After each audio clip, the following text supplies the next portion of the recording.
Dans ce problème-ci, on dit qu'un corps est suspendu à un ressort. Sa hauteur en fonction du temps, elle se modélise à l'aide d'une fonction sinusoïdale.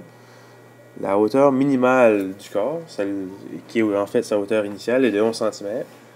Et 1,5 secondes après avoir été relâché, le corps atteint sa hauteur maximale qui sera 23 cm. On peut aller représenter ça graphiquement. Donc, on a ici un point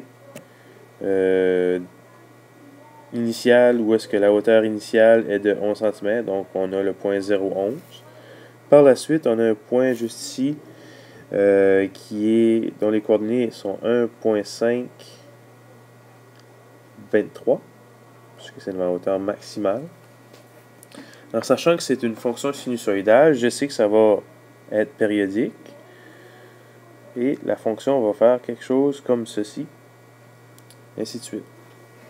Donc nous, ce qu'on doit trouver, c'est les valeurs des paramètres, en fait, pour trouver la fonction qui représente cette situation-là.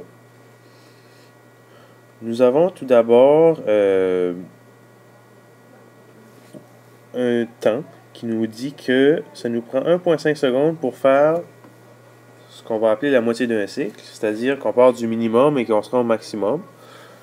Donc, ça va aussi nous reprendre 1,5 secondes pour y revenir.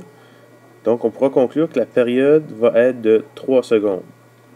En sachant que la période est 3 secondes, nous avons une relation entre la période et le paramètre B.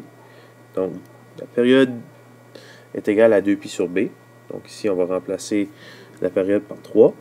On peut isoler pour trouver que le paramètre B va avoir une valeur de 2π sur 3.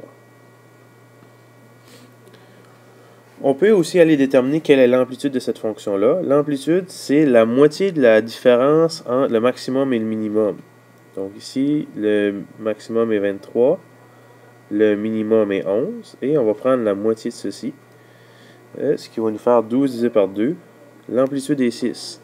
L'amplitude, elle est reliée à la valeur absolue du paramètre A. Donc, on va y revenir un peu plus tard pour savoir est-ce que c'est plus 6 ou moins 6.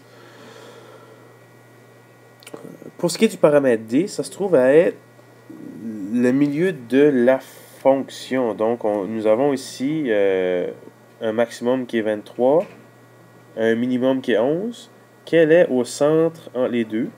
Une façon simple de déterminer la valeur du paramètre D, c'est de prendre le minimum, qui est dans ce cas ici 11, et d'y ajouter ce qu'on vient de calculer, donc l'amplitude. Et on retrouve que le paramètre D est 17. On peut vérifier. 17 moins 6 va nous donner 11. Et 17 plus 6 va nous donner 23. Donc 17 est vraiment le centre entre 11 et 23. Maintenant, revenons à notre graphique.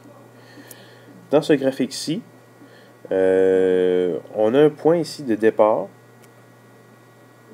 qui se trouve à être un minimum.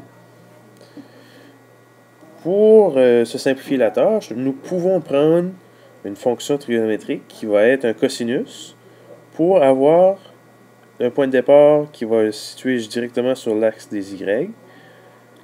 Et on va avoir le paramètre C qui sera 0. Donc, en prenant un cosinus, on a deux choses. On simplifie la tâche, on trouve que le paramètre C est 0. Mais puisque on commence à un minimum, le paramètre A sera moins 6.